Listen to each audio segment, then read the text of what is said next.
Bem-vindo ao Vozes do IFRO Vilhena, um podcast fruto de um projeto de extensão e resultado do trabalho de docentes técnicos e, sobretudo, alunos do curso técnico e da graduação do campus Vilhena do Instituto Federal de Rondônia.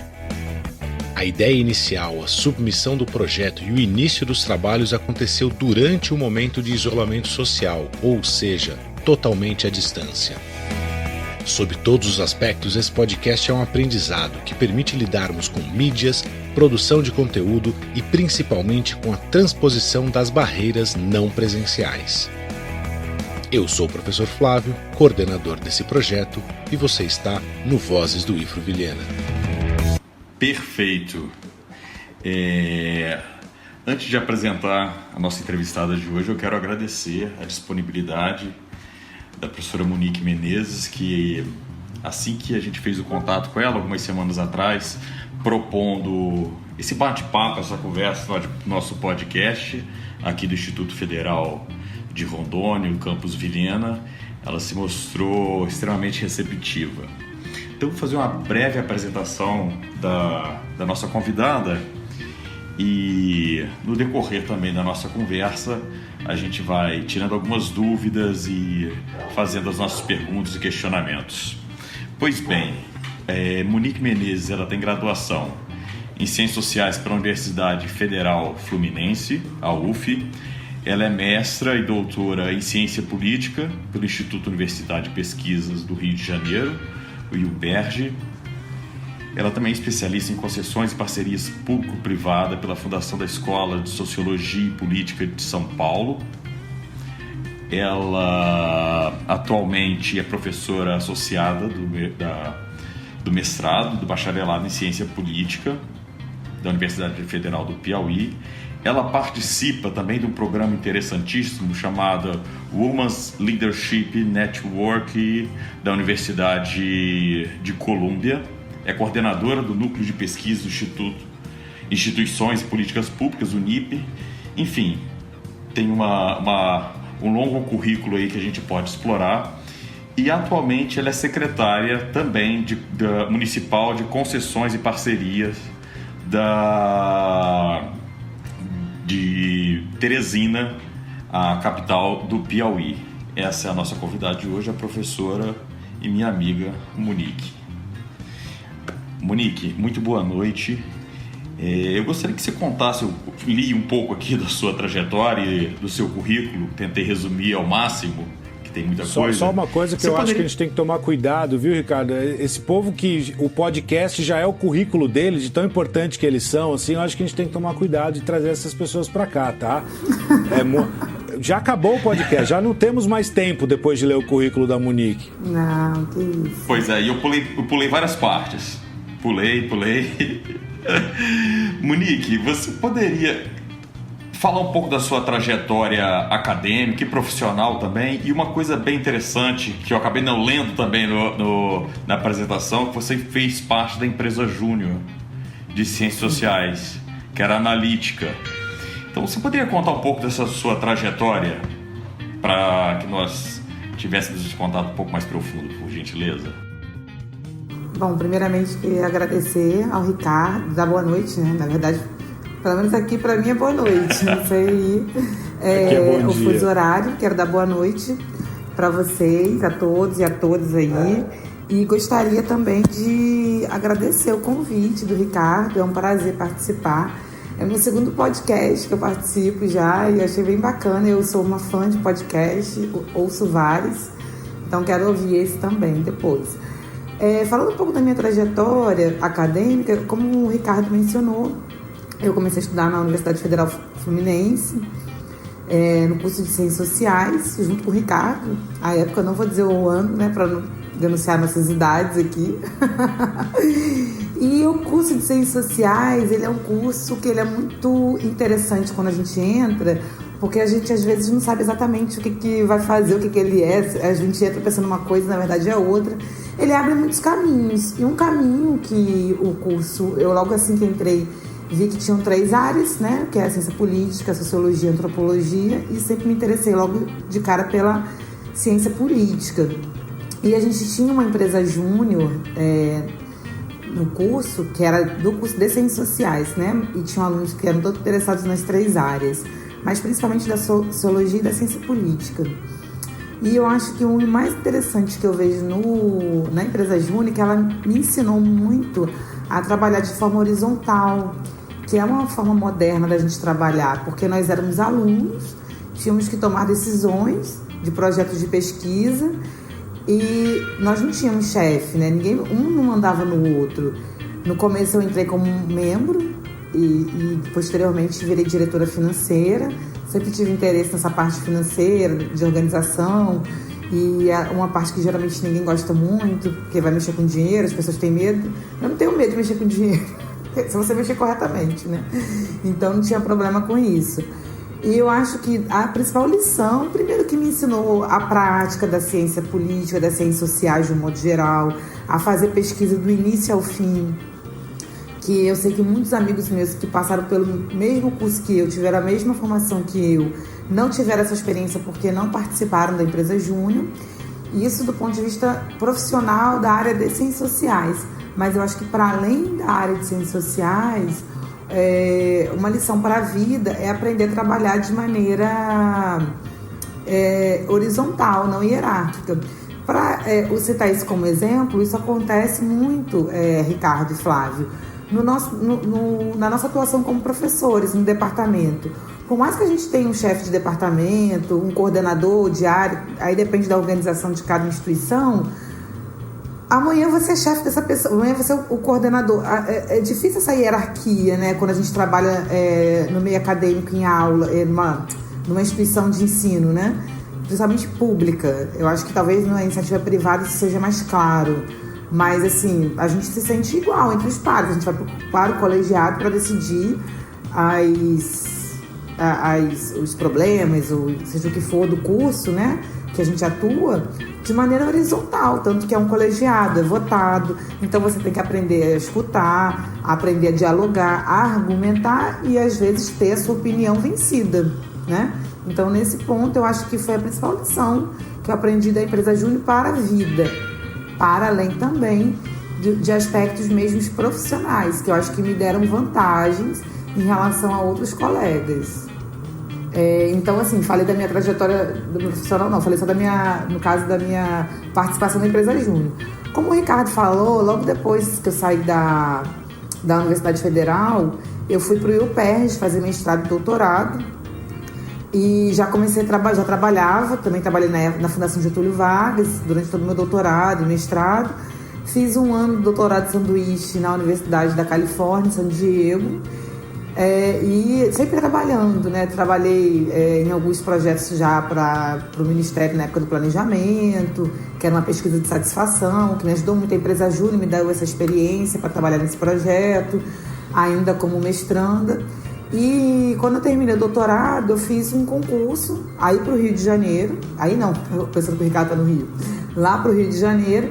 Fiquei em segundo lugar e surgiu a oportunidade de vir para cá, para Teresina, no Piauí.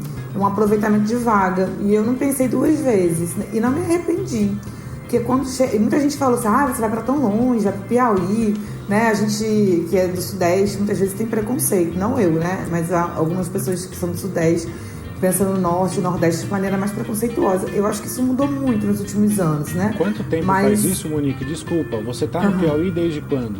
2010. Não, 2011, perdão. 2011. Eu terminei 10 anos já. Vai fazer 10 anos em maio do ano que vem. Eu terminei o doutorado em 2010. Terminei em 2009, mas aí, por conta de prazo para defesa, acabei defendendo em 2010.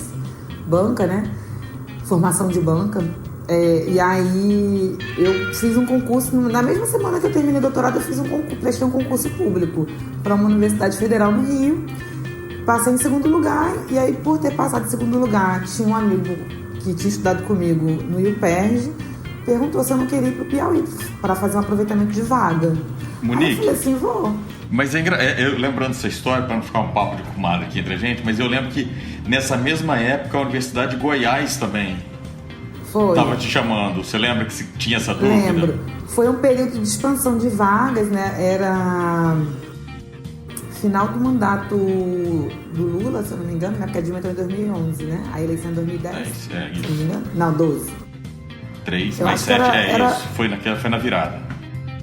Foi final do mandato do... eu já peguei a Dilma, então foi final do mandato do Lula. E em 2011, quando eu vim pra cá, já era Dilma, né? Algo assim. Mas isso é interessante, Monique, porque você escolheu Teresina e não Goiânia. E Goiânia é uma cidade mais próxima de Brasília, os centros, enfim, são mais dinâmicos, e você escolheu ir para Teresina, o que é bem interessante. Você poderia contar pra gente o que fez você escolher Teresina também? Sim, agora só me corrigindo aqui, era meio do primeiro mandato da presidente Dilma, porque o Lula entrou em 2004, aí depois foi reeleito em 2008. E ficou até 2012. Não, então é 2012, então era final do mandato do Lula. Enfim. Eu fui convidada também para ir para Goiânia, para a Universidade Federal de lá, mas não tinha mestrado, não tinha um curso de graduação nem em ciência política. Aqui eu vim para participar de um projeto para inaugurar o curso de ciência política no Nordeste, seria o segundo curso. Então a graduação que eu dou aula aqui é na graduação de ciência política, já tinha um mestrado, né? Aqui tinha um curso de ciências sociais e os professores queriam fazer o curso de ciência política. Então isso me atraiu mais.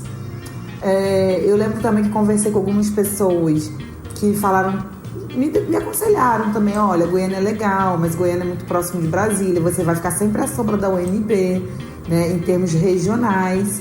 E no caso, lá em Piauí, por ser um curso de graduação também é mais interessante, você vai se aprofundar mais na área, você não vai ter obrigação de ministrar disciplinas que não são interessantes para o cientista político, que às vezes ocorre no curso de ciências sociais.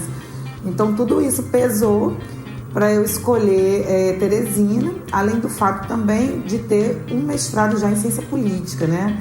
E a região Nordeste e Norte também tem alguns incentivos de pesquisa, que isso também eu levei em consideração. Por estar no Norte e no Nordeste, a gente tem alguns incentivos dos projetos do CNPq e da CAPES. Tem algumas cotas, e eu acho que isso é importante quando você está fora do Sudeste e do Sul, né? E Goiânia não é assim. Se fosse de repente a UNB, ok, mas para ir para Goiânia eu preferi vir para o Piauí.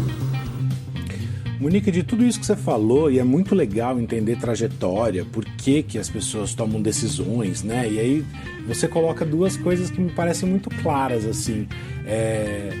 Existem algumas decisões que são tomadas a partir do local, né? Da cidade, do grande centro.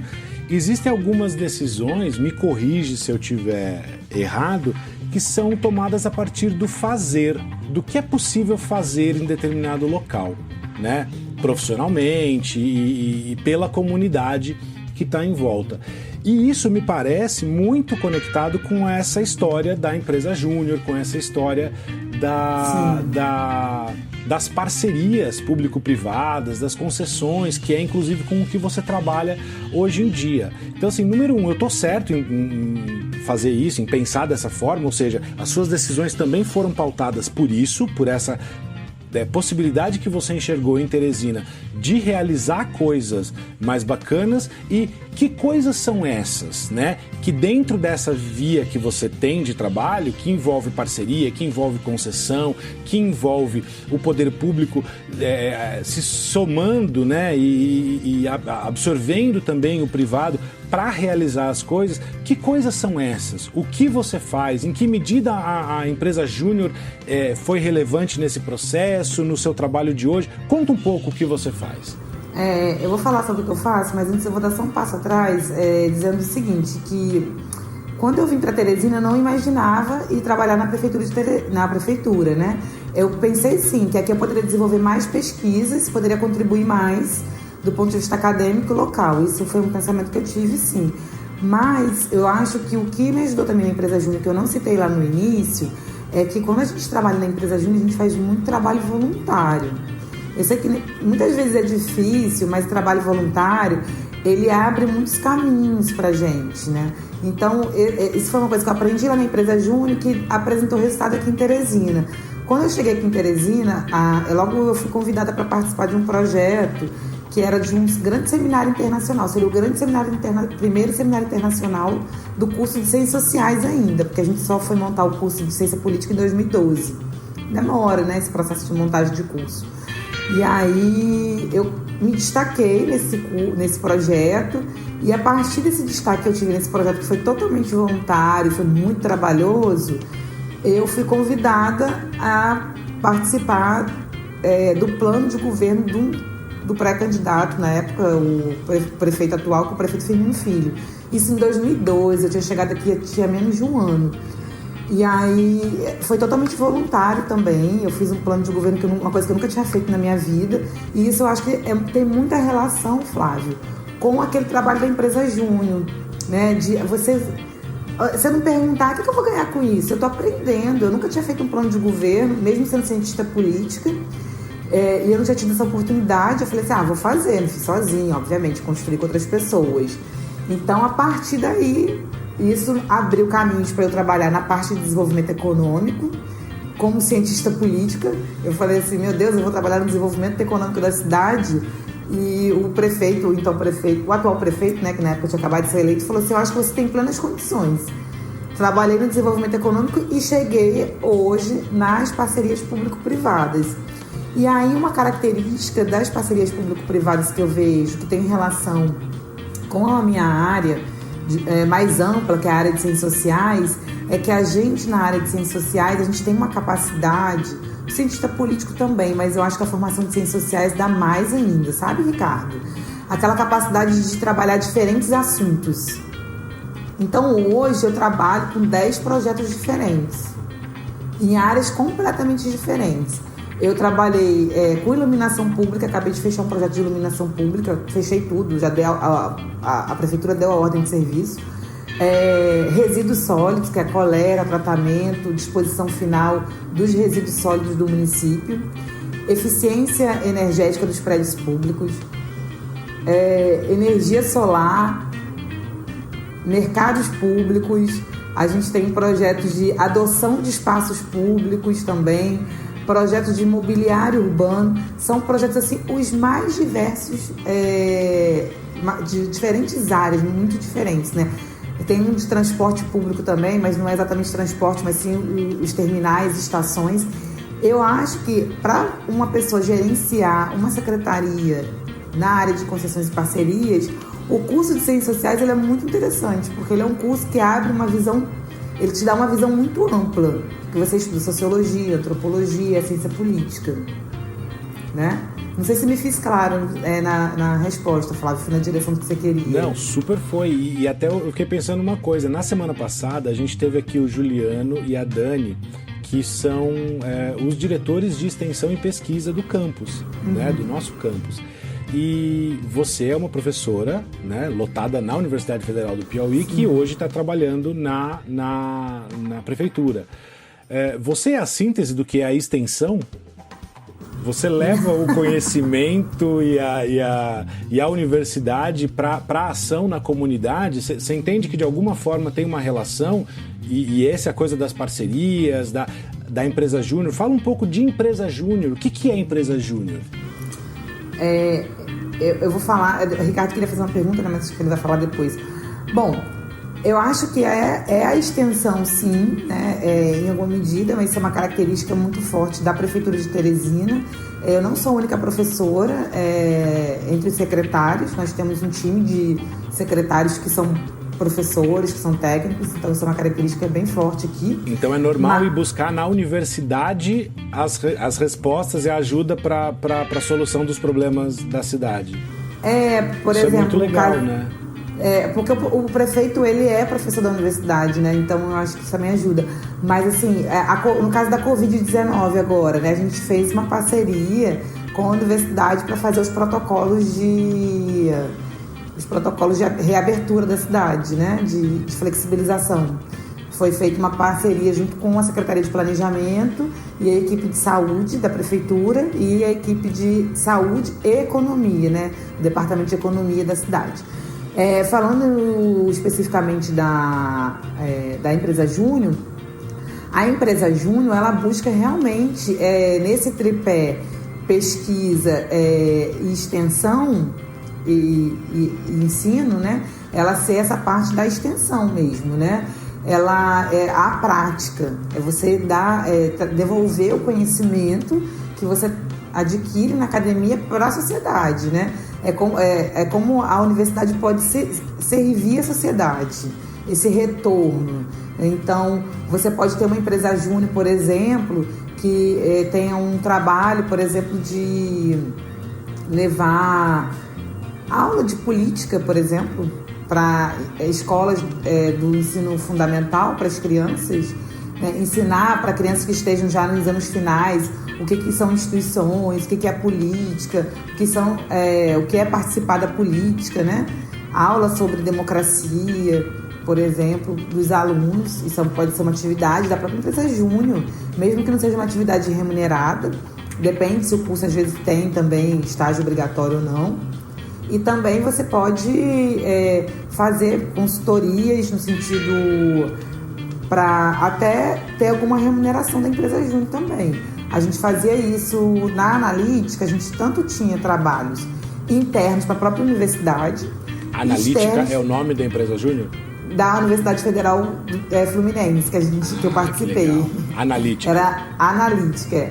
Então a gente fazia trabalhos tanto para a comunidade e muitas vezes a gente cobrava por esse trabalho até para poder a gente se manter, pagar contador, porque a gente tinha que fazer imposto de renda, uma série de obrigações, enfim, de toda organização sem fins lucrativos tem que fazer de qualquer forma. E às vezes para a própria universidade também. Então eu acho que a ideia de você ter uma empresa júnior é para os alunos aprenderem a prática, né, da profissão. E isso é muito importante. E eu quero só, para fechar minha fala, para deixar o Ricardo perguntar, que eu sei que eu falo muito, hein, gente? Se deixar, eu falo a beça aqui. Eu queria dizer que a experiência como secretária, ela tem sido muito útil também como professora, porque embora eu esteja cedida, eu continuo ministrando algumas disciplinas de maneira voluntária, mas porque eu gosto de continuar estudando, né? Então eu ministro aula ainda no mestrado, tanto de ciência política quanto de gestão pública. E aí, o fato de ver a prática da implementação da política pública, eu acabo levando isso para a sala de aula também. Né? Então eu tenho a teoria, eu sei que a teoria está certa, mas olha, isso aqui na prática funciona assim, não que a teoria esteja errada. Isso aqui corrobora com a teoria, isso aqui mostra uma limitação da teoria e assim por diante. Ricardo, você queria fazer uma pergunta que levantou a mão? Eu vou fazer uma pergunta e depois eu acho que o Lucas tem uma pergunta para fazer. Então, Monique, eu acho extremamente interessante essa versatilidade que você tem de fazer os trabalhos e de trabalhar com pesquisa e ao mesmo tempo trabalhar com a prática, teoria e prática andando lado a lado. Isso é extremamente relevante. Mas só para dar uma dimensão, por exemplo, que a gente andou conversando, essa parceria público-privada que você acabou de executar em Teresina, de entregar, qual foi o valor do contrato que a gente está falando? 450 milhões de reais. 450 milhões de reais. O orçamento ele estava em torno de 750 milhões, aí houve um deságio de 30%, 40% mais ou menos, aí ficou 458 milhões, 460 milhões de reais. É um projeto de 20 anos que visa modernizar toda a iluminação pública da cidade, vai reduzir a conta do município em 50%. Hoje a gente gasta 26 milhões de reais com iluminação pública, só de conta de energia, fora o valor que a gente paga de manutenção para a empresa. Vai passar para 13 milhões e a gente vai colocar iluminação de LED em 100% dos pontos. Nós temos 100 mil pontos. Teresina é uma cidade muito horizontal, tem poucos prédios ainda. Eu às vezes fico assustado com a minha conta de luz, Monique, e assim, isso aí é por mês ou é por ano? Eu não tenho ideia de uma conta de uma cidade, assim, como é que é? Por ano. Assim, isso é só iluminação. Aí a conta dos prédios públicos, que a gente também vai reduzir agora com as usinas de energia solar, são 29 milhões por ano. Então a gente paga 26 milhões só da iluminação e mais 29 milhões dos prédios públicos, que aí envolve hospital, UBS, escolas. Então, isso é para a gente dar uma dimensão, Flávio e colegas, que a Monique estava à frente agora de um projeto, de um contrato que deve ter demorado algum tempo, ou meses ou anos para... 2 anos. 2 anos para finalizar, de R$500 bilhão. Isso é para dar a dimensão de que uma pesquisadora, uma cientista, uma professora que trabalha em parceria e trabalha junto com a administração pública de uma maneira direta, tem um cabedal não só teórico e prático de fazer essa ponte. Isso é para mostrar que o trabalho que você desempenha na academia, ele não é teoria, ele é prática acima de tudo. Sim. E você consegue fazer essa ponte. Eu acho extremamente interessante quando você trata da empresa Júnior também, dos idos de 1900 antigamente, quando você estava na universidade. Eu frequentava muito a empresa Júnior por conta do cafezinho e porque rolava pesquisa também e tinha um dinheirinho também para pesquisa para quem ia fazer pesquisa. Então é isso, empresa Júnior tem a ver com cafezinho, é isso? A gente tem que deixar as coisas claras no nosso podcast, Ricardo. O café lá era liberado para quem quisesse, o café e a internet e o computador. Nessa época era muito difícil ter computador. E a gente podia usar o computador à vontade. Eram os IBMs lá da vida. Exatamente. Tomar café e entrar no... Eu nunca fiz parte da diretoria, mas eu sempre estava lá, fazia pesquisa junto com eles, sacolejava decisões indo para o interior do Rio. Foi onde eu conheci bastante o interior do Rio, acordando às 3 horas da manhã para ir para Vassouras, para ir para Volta Redonda. E fez bastante. Você também fez isso também muito, né? Mas é isso que o Monique falou, foi extremamente importante, porque isso dá a dimensão do trabalho. Porque o trabalho, por mais que ele pareça de graça, ele não é de graça. Porque aprender é custoso. E aí, Monique, você poderia só fazer uma ponte pra gente, assim, fazer um link? Como que você envolve parte dos seus alunos, seus orientandos? Eu sei que você orienta na graduação, no mestrado também. Como você tem um jeito de envolvê-los, assim, ou eles te procuram de alguma maneira? Ou eles te procuram por ser quem você é? Tem muitos alunos que me procuram para trabalhar já com parceria público-privada a partir da ótica da ciência política, né? Inclusive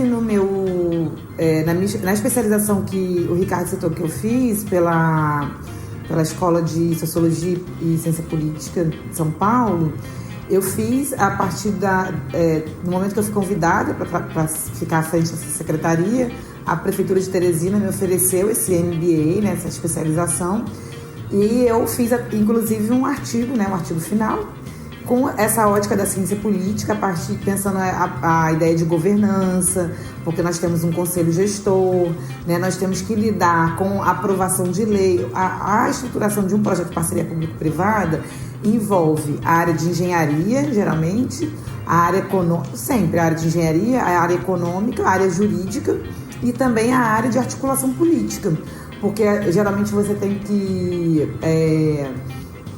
aprovar uma legislação na Câmara Municipal ou na Assembleia Estadual, enfim. E aí eu comecei a me destacar com reportagens, com atuação aqui na cidade, e isso começou a despertar alunos da área de ciência política querendo estudar parcerias público-privadas a partir de uma ótica da governança, das instituições, né, ou da própria administração pública, da gestão pública, né, das reformas gerenciais e assim por diante. Então a gente incorpora. E eu também procuro sempre trazer os alunos, tanto de ciência política quanto de ciências sociais, para estagiarem comigo na secretaria, e de preferência remunerados. Quando eu posso. Assim, quando é liberado, né? Importante.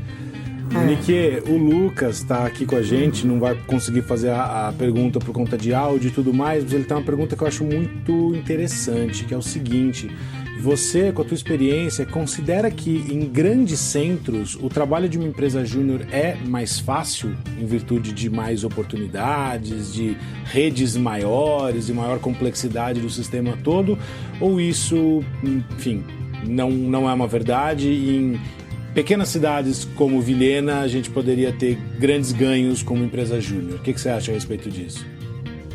Eu acho que é o contrário. Eu acho que em pequenas cidades ela pode ter um potencial maior. Porque no caso, a gente lá em Niterói, né, a experiência que eu tive maior foi em Niterói, aqui também, os meus alunos também estão querendo montar aqui. Mas lá em Niterói a gente tinha concorrência de institutos, e às vezes que cobram também barato, né? Aqui em Teresina tem muito isso, tem institutos de pesquisa que cobram muito, muito, muito barato. Que aí eu não sei se é fraude ou se paga pouco mesmo, né? E aí talvez numa cidade menor você não tenha esses institutos, então você pode ajudar. A gente fez um trabalho lá em Teresina, lá em Niterói, Ricardo, se tu vai lembrar, que era para uma associação de moradores lá em Nova Iguaçu. Mas aquilo ali foi meio que assim, ninguém quis pegar, entendeu? Porque senão a gente não ia pegar. Porque pra gente era mais difícil pegar um projeto grande, porque nós tínhamos muita concorrência. Às vezes o que facilitava das pessoas nos procurarem era por conta dos nossos professores, né?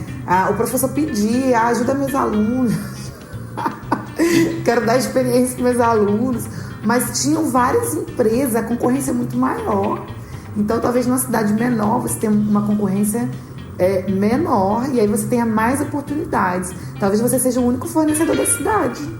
Entraria naquela coisa que a gente comentou antes, que é a coisa da oportunidade, né? De você ter alguns locais em que essas oportunidades aparecem e acabam caindo no seu colo, de forma mais natural. O João Marcos, nosso aluno aqui da eletromecânica do nosso campus, ele faz a seguinte pergunta, Monique: por onde começar e quais pontos são importantes na hora de desenvolver uma empresa júnior? Né? Eu até trocaria, talvez tenha sido isso que ele quis dizer, não só desenvolver, mas começar, porque a gente não tem, né? Iniciar mesmo, do zero. Como é que isso funciona? Eu acho que pela parte legal, você tem que ter um estatuto, né? Se você pesquisar na internet, eu acho que ainda tem isso, né? Existe uma associação nacional de empresas júniores, né? Se eu não me engano. E aí você começar pelo estatuto, e aí depois você vai ter que registrar esse estatuto em cartório. Eu acho que tem um CNPJ, porque deve ser uma organização, deve ser uma instituição sem fins lucrativos. Então eu acho que pela parte legal. Em paralelo à parte legal, imagino que uma parte de espaço físico. O espaço físico é muito importante, porque traz uma identidade, e aí permite você começar a solicitar doações, né? Por exemplo, no nosso caso, lá na Analítica, em Niterói, nós conseguimos, através de um professor, né, por meio de um professor, ele solicitou a IBM, à época, né, 5 computadores, sei lá quantos computadores. Eu sei que tinha 5, eu acho que ele pode ter solicitado 10, porque ele era bem empreendedor, esse professor. Então ele deve ter solicitado uns 10 computadores, conseguiu 5 computadores, aí conseguiu tudo, mas tudo parte primeiro da legalidade e do espaço físico. Eu acho que é esse o ponto. E aí eu acho que, procurando na internet, tem uma associação nacional e eu acho que tem uma associação internacional de empresas júniores. Eu estava fazendo isso enquanto você falava mesmo. Vem um monte de resultado. Eu nem procurei por associação ainda, mas eu só coloquei Estatuto Empresa Júnior. Vem um monte, desde sites contábeis que devem prestar essa assessoria para a empresa júnior, como o Estatuto de Empresas Júniores existentes de outras instituições. Então, assim, Uninorte, o FMA e por aí vai. Então, bacana, a gente está num momento que esse tipo de informação acaba sendo facilitada, né? Porque a gente pega modelos e adapta, enfim, entende. Então, boa dica aí pra gente começar. Para a sua realidade. Exatamente, boa dica para começar. Tem que começar pela papelada, né? Teve uma coisa que a gente fez aqui, isso aí já em Teresina, né? Com os alunos, que aí vocês podem também burlar aí com vocês uma outra forma, né? Mas a gente fez um livro aqui, organizou um livro. Eu não sei se o Ricardo publicou nesse livro, mas foi um livro foi um livro que eu organizei com mais 2 professoras, acho que não, Ricardo, de instituições e políticas públicas, né? Esse livro ele foi financiado, a gente conseguiu esse financiamento pela nossa Fundação de Pesquisa do Estado aqui do Piauí, né? Que é a nossa FAPEP. E tinha um edital aberto, aí eu apresentei o projeto junto com mais 2 professoras e a gente conseguiu publicar o livro. Aí, na época, os alunos aqui também queriam montar a empresa júnior e parece que tinha que pagar alguma coisa para o contador, e tem uma parte contábil, né? Então, a gente vendeu o livro por um preço módico e depois a gente doou para os alunos fazerem essa formalização. O que eu quero dizer com isso? Não é que vocês vão pedir para os professores doarem o recurso para vocês, mas pensar um evento que, a partir desse evento, possa se arrecadar algum recurso para pagar essa regularização. Entendeu? Ricardo e Flávio, eu acho, e demais alunos. Sim. Que eu acho que é bacana, né? Que pode ser feito. Isso. Achei aqui, chama Brasil Júnior. BrasilJúnior.org.br. É a confederação das empresas júnior. Eu cheguei aí a um evento quando eu era estudante em Minas Gerais. Monique, o livro que você está falando é o Sociedade Civil e Instituições Políticas no Brasil? Acho que é esse, do mundo da capa marrom. Eu acho que sim, eu acho que tem um capítulo junto com a Arriscado, com a Priscila. Isso. Eu tava olhando aí lá. A gente não ia vender porque era um recurso público, né?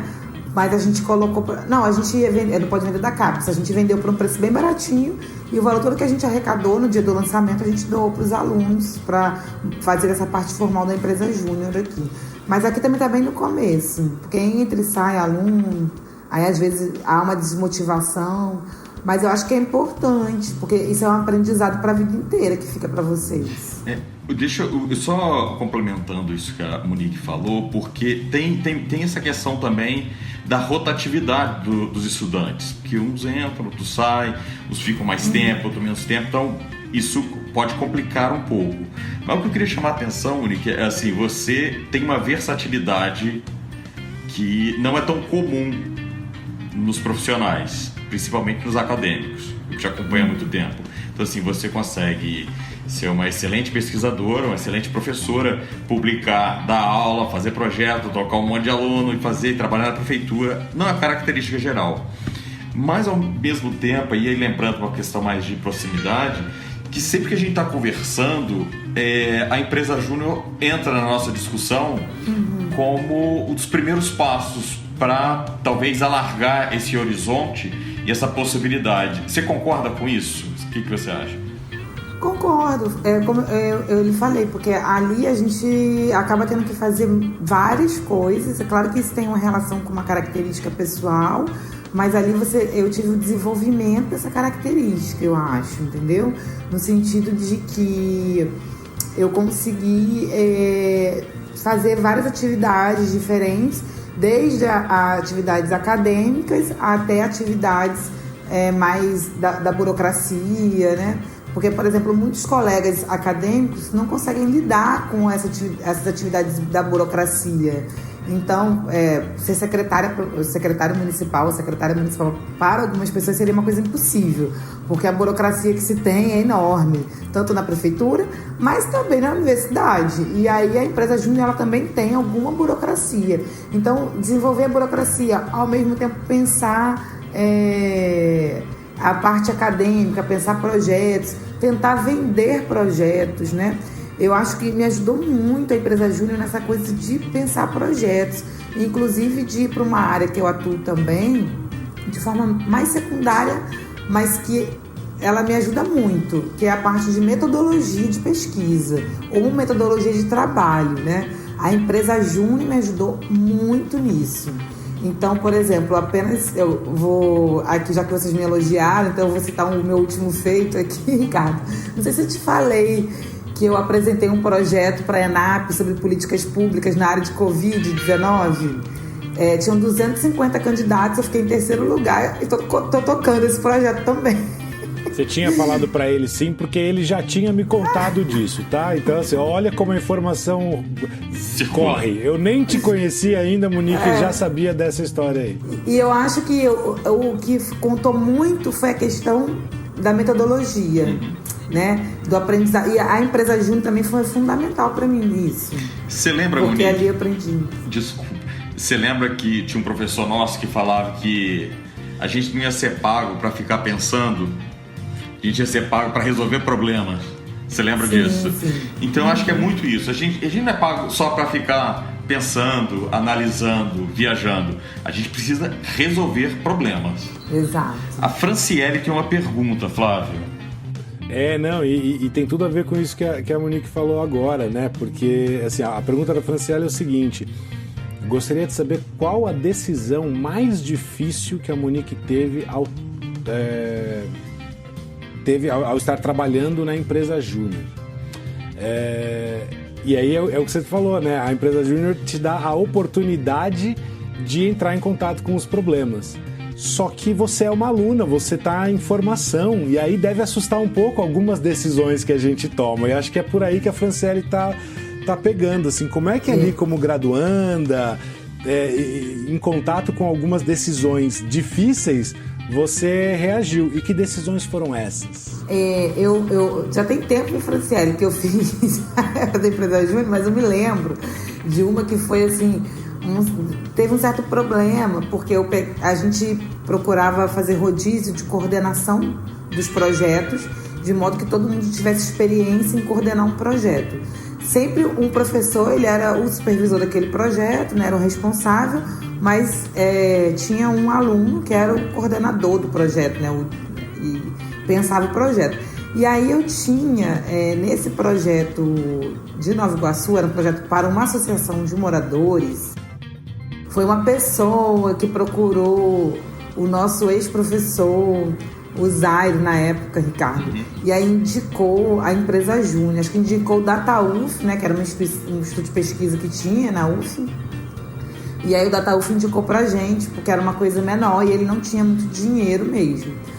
E aí, esse projeto ele não tinha recurso, então a ideia era que a gente fizesse essa pesquisa, esse levantamento.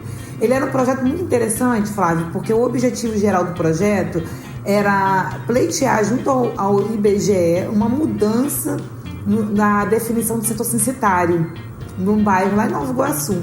As pessoas se sentiam pertencentes a um bairro e parece que o IBGE classificava de outro bairro, era uma coisa assim. Só para explicar, Nova Iguaçu é uma cidade do Rio de Janeiro que fica na Baixada Fluminense, um pouco mais distante do centro. Isso, exatamente. É uma cidade bastante populosa no Rio, mas é uma cidade Baixada Fluminense, bem longe do centro. E aí o que a gente pensou, né? Qual foi a ideia desse projeto? Olha, a gente conversou com o presidente da associação, ele era um rapaz da nossa idade, na época, assim, estudante também, acho que ele fazia ensino médio ainda. Olha, a gente pode fazer esse projeto com esse recurso que tem, que não era quase nada, se a gente utilizar os moradores do próprio bairro para fazer as entrevistas. Porque a ideia era a gente fazer uma pesquisa com os moradores do bairro para mostrar que aquela divisão do IBGE estava errada. Aí eles toparam, aí a gente foi lá para poder fazer um treinamento com os jovens do bairro para fazer as entrevistas. E a gente definiu que 2 pessoas seriam supervisoras. E eram 2 colegas, inclusive uma era a presidente da analítica. Eu era a vice-presidente, que era a diretora financeira. E ela não fez o trabalho dela. E eu a retirei do trabalho no meio do projeto. Essa foi a decisão mais complicada. Que é você atuar como, nesse caso, tinha uma hierarquia no projeto, não na analítica. E eu falei assim, olha, não dá pra você ficar, porque você tem que ir lá, você tem que orientar a outra... Ah, mas eu combinei da outra aí. Não, mas não pode, você vai receber por esse recurso. O combinado é as 2 irem. E o projeto tava dando ruim, sabe? Não tava rodando muito. Então foi a decisão mais difícil, dar um pito num colega e, retirar esse colega do projeto, e ela deixou de receber o dinheiro. E esse colega, na esfera da empresa Júnior, era a presidente, né? Então, sem dúvida, isso é delicado, complicado, mas legal, porque a necessidade de separar uma questão do profissionalismo, né, e daquele projeto. Este projeto precisa de algumas coisas e, como gestora do projeto, eu preciso fazer ele caminhar. Então, eu vou ter que tomar essa decisão. Isso é muito massa, na verdade. E aí, quem perguntou foi a Franciele, né? Isso, Franciele. E aí, Franciele, essa é uma decisão que a gente toma como gestor diariamente, às vezes, não diariamente, perdão, mas cotidianamente, né? Eu, como secretária municipal, eu às vezes tenho que demitir pessoas que não atendem, que eu até gosto das pessoas como para ter amizade, mas que não dá para trabalhar. Entende? Assim, então isso foi uma experiência. É claro que me ensinou que hoje eu faço diferente, talvez eu fale de uma maneira melhor, né? Obviamente, isso já tem muitos anos, eu não tinha nenhuma experiência. Ali me deu a experiência de demitir a primeira pessoa. Porque é horrível. Agora eu fiquei preocupado, porque tem muito tempo que eu não trabalho com a Monique. Não. A gente fez umas parcerias muito legais de trabalho. Não, isso eu aí tô não. brincando. Mas assim, é bem ruim você ter que demitir uma pessoa. Mas é necessário, às vezes. Em alguns momentos a coisa aperta nesse sentido. Monique, a gente tá indo para 1 hora de papo. Eu queria... Já? Opa, já! São 5:55 já. Eu queria, já caminhando aí para uma finalização, que você desse uma resumida nisso, né? E assim, a gente teve, né? Como estava te falando, a gente teve esse papo com a extensão e com a pesquisa aqui recentemente. A empresa júnior, ela claramente tem características extensionistas no sentido de tocar a sociedade, mas eu imagino que também tenha espaço para muita pesquisa ali dentro, uma vez que a pesquisa vai dar respostas, né, para melhor, e o nome da empresa júnior de vocês, ela é muito interessante nesse sentido, vindo, né, da área das sociais, que é analítica. A gente vai ter que analisar antes de tomar uma decisão. Então, assim, exato. Como é que funciona a pesquisa dentro da empresa júnior? E desculpa, geralmente, eu posso emendar uma falando. outra questão para que você já concluir também, desculpa te cortar. Tá. E para você falar um pouco também desse programa, desse Women's Leadership que você participou, que eu acho importante. Desculpa, vai ser completo. Eu acho que a pesquisa ela funciona na seguinte medida, né?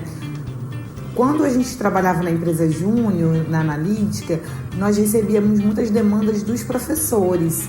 Então, nós, como alunos, às vezes a gente acabava se envolvendo em pesquisa dos professores também. Então, nesse sentido que eu acho que pode funcionar. Então, a empresa júnior ela pode ser impulsionadora de pesquisas no campus, né? Dos professores e também para extensão, né? Ela tem uma característica muito forte da extensão, mas os professores também enxergam na empresa júnior uma possibilidade de parcerias para a concretização de suas pesquisas. Às vezes é difícil você ter que fazer um trabalho de campo, você não tem alunos suficientes, né? Ou o recurso que você tem é pouco, e aí você fazendo uma parceria com a empresa júnior, isso acaba permitindo a viabilidade dessa pesquisa, né? E aí muitas vezes você não precisa de repente ter uma remuneração, mas você pode ter alguma troca, no sentido de tanto envolver o aluno na pesquisa do professor, como às vezes a gente tem alguns projetos que recebem materiais, né? Ou então capital, vamos supor, tem um projeto que te dá 2 computadores, aí você combina com a empresa júnior, vocês vão fazer o campo da pesquisa comigo, eu vou doar um computador para a empresa júnior, por exemplo, né? E aí, enfim, eu acho que ela é uma impulsionadora de pesquisas também dos professores, porque o professor enxerga ali um braço também para ele desenvolver suas pesquisas, né? Eu, às vezes, por exemplo, quando dou aula de metodologia para os alunos, eu gosto de fazer pesquisa no campus, às vezes até de entender o campus, né? A violência, não sei se vocês passam por isso, mas a gente aqui, no nosso campus, às vezes teve um período que estava muito violento, então a gente fez um trabalho de pesquisa aqui com os alunos, com os professores, sobre violência no campus, que pode ser um trabalho da empresa júnior, até um retorno para a própria universidade, a própria reitoria pode ser um impulsionador de trabalho da empresa júnior, né? Dependendo da área que vai atuar, ela pode ser multidisciplinar, de preferência que seja, porque eu acho que é mais vantajoso.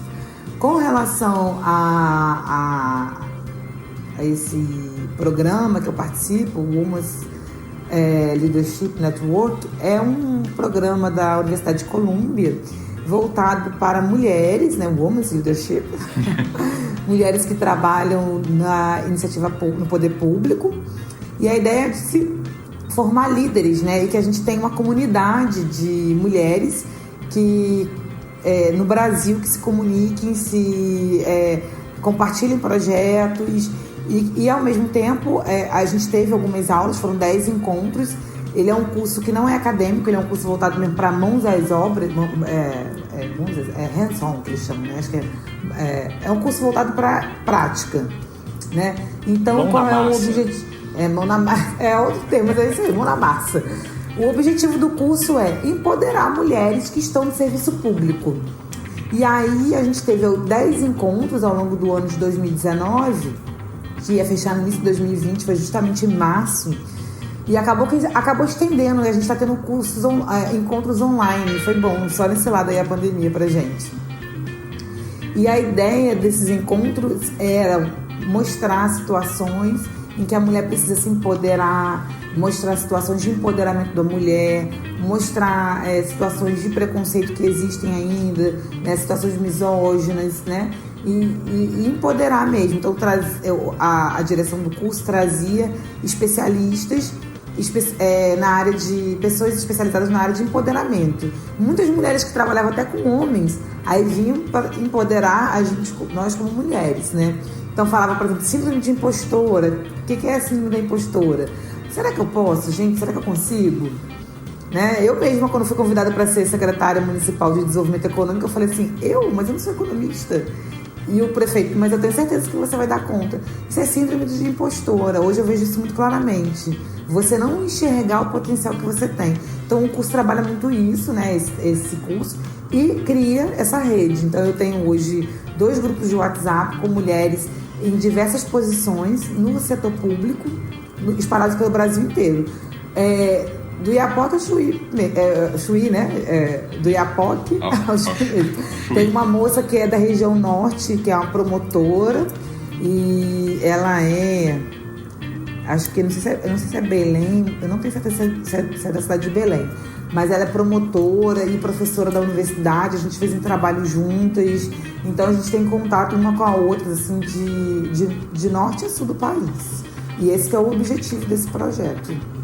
Já vou deixar no ar e registrado aqui que vai ter um retorno para falar só disso, viu, Monique? Porque hoje mesmo eu participei de uma reunião de um projeto que a gente está fazendo aqui, que a ideia é trabalhar, conversar sobre questões relacionadas não só ao machismo, mas a empoderamentos e toda essa questão que é premente, né? Muito importante de ser trabalhada cada vez mais, sobretudo no momento que a gente está agora, em que vários desses avanços são colocados em xeque, né? Então, acho muito legal. Pena que ficou só pro final, mas acho que é isso. Acho que é mais papo. Se a gente conseguir outro momento, já está registrado aqui.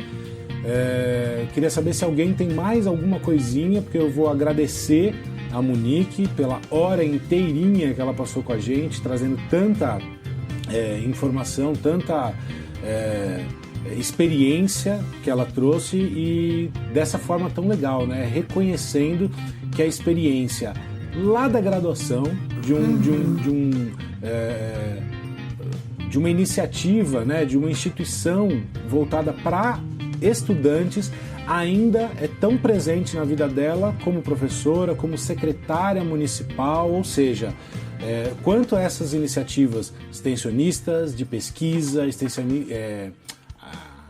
atividades que acontecem dentro do ambiente educacional, transformam as possibilidades da gente, né? Eu queria só acrescentar para essa sua discussão futura sobre questões de gênero, né? É que essa área que eu trabalho de parcerias público-privadas, ela é uma área muito voltada de infraestrutura, né? E é uma área que nós temos poucas mulheres, né? Então, assim, ter mulher não é o normal na área de infraestrutura, a área de engenharia ou área de parcerias público-privadas, áreas de muitos recursos. A gente está muito mais presente em áreas sociais. Então isso é um diferencial quando você vê uma mulher à frente de uma secretaria de concessões e parcerias. É um mundo masculino ainda. que tomara que seja transformado aos poucos, né? Para um mundo mais igualitário. Diverso. Monique, muito, mas muito obrigado pela sua, entre aspas, presença, já que a gente está num momento que não temos tanta presença. Ricardo, muito obrigado por essa indicação maravilhosa. Todo mundo que está nessa sala aqui do Google Meet, que contribuiu com perguntas, enfim, com tudo o que veio e que transformou esse papo em alguma coisa tão rica. Obrigado para todo mundo. Já estou falando agora sobre os próximos passos nossos. A gente vai ter um baita material. Eu estou até reconsiderando da gente grudar no programa lá de trás, viu, Ricardo? Porque rendeu um programa inteiro aqui, cara. Ótimo. Legal, gente. Eu que agradeço aí. Que bom que vocês ficaram felizes. Então é isso. Agradeço. Te liberamos agora, né? Mas vamos manter esse contato, porque eu acho que, se for possível, vai ser muito legal ter essa discussão. E até já te adianto agora aqui, a discussão que a gente teve, ela orbita sempre dentro dessa possibilidade que a gente tem no ambiente educacional de fazer as conversas, as rodas de conversa, que eu acho que são ótimas, fundamentais, mas é muito importante que também venha algo do mundo real, sabe? Não é só assim, ó, tô aqui, tô fazendo, tô realizando, tô sentindo falta disso, precisamos disso, porque você vai trazendo o assunto para não tá só na esfera da discussão. Seria legal se o mundo fosse assim. Não, temos problemas reais porque acontece isso e aquilo, e enfim, né? E aí a sua presença nesse contexto seria muito rica. Então, assim, se der certo, será um a gente prazer conversa, retornar e falar com vocês novamente. A gente vê como a gente consegue organizar. Tá bom? Tá certo, gente. Prazer. Ricardo, obrigada pelo convite, Imagina. viu? Matamos a saudade, né? Matar um pouco a saudade, depois se fala. Mas brigadíssimo, querida. Valeu, depois a gente conversa mais. Tchau, gente. Tchau. Até mais. Tchau. Beijo. Pois é, gente, esse foi mais um episódio do Vozes do IFRU Vilhena, podcast desenvolvido aqui no Campus Vilhena do Instituto Federal de Rondônia por alunos e professores participantes de um projeto de extensão. Cabe ressaltar que a equipe toda foi dividida em 4 principais etapas: temas e convidados, as especificidades técnicas de gravação, edição e publicação. Ou seja, se você está ouvindo no Spotify, no Google Podcasts, em qualquer outra plataforma, tem a ver com os alunos que pesquisaram, entenderam e colocaram nosso programa no ar. Se você está ouvindo um áudio editado, com musiquinha no fundo, com boa qualidade, tem a ver com os alunos que fizeram isso acontecer. A seleção dos temas tem a ver com todas as nossas reuniões e com os alunos. Pensar as especificidades técnicas que precisam acontecer para que um podcast seja desenvolvido tem a ver com os alunos. Por isso, mais uma vez, eu agradeço a Franciele, a Eduarda, a Ariane, o Luan, o João Marcos, o Antônio Marcos, o Carlos Daniel, a Natália e a Ieda. Esses são os alunos participantes do projeto. E na parte da coordenação e da colaboração docente ou dos servidores do Instituto, tem eu, Flávio, coordenador do projeto, o Ricardo, o Lucas, o Everton, o Marco, o Gilberto, a Fernanda e a Cláudia. Galera, é um orgulho muito grande realizar esse podcast. Espero que vocês estejam gostando e que nos acompanhem sempre. Um grande abraço. Até mais.